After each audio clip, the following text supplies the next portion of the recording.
I love Python as much as I do, largely because its features are aiming not only at improving the performance of the language itself, but also at making programming easier for programmers. In today's intermediate Python tutorial here on the Future Programmer YouTube channel, we're going to be talking about R-strings, a feature of Python that is very helpful when writing Python programs. Without further ado, let's get started.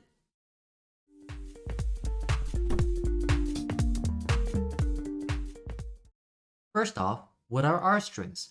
R strings are also known as raw strings, and they are just strings, just like the F strings that we talked about in the previous video.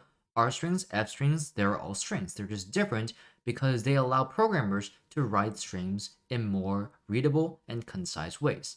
Now, the R strings differ from the normal strings that we have written before in that R strings treat the backslash character as a literal backslash rather than an escape character. Now think about in situations where we want backslashes to be treated as backslashes, literally. For example, very commonly in file paths, our strings can reduce our work. We don't have to type two backslashes for every backslash in there. It's just a quality of life improvement that Python has for us. Now, our strings are prefixed with the character either R, lowercase r, or uppercase r before the starting quote. So here we have an example. We have to print out a string. This is a file path, right? We have a few backslashes. Now, if we want to have one backslash in a normal string, we have to put two because the first one will escape the second one. Now, using an R string, this is just using a lowercase r, this is using an uppercase r. It's the same thing. But essentially what it will do is it will allow us to put one backslash and this will be read literally. So this is the string that will be printed out. We don't have to worry about escaping backslashes. And we get three exactly equivalent strings printed out.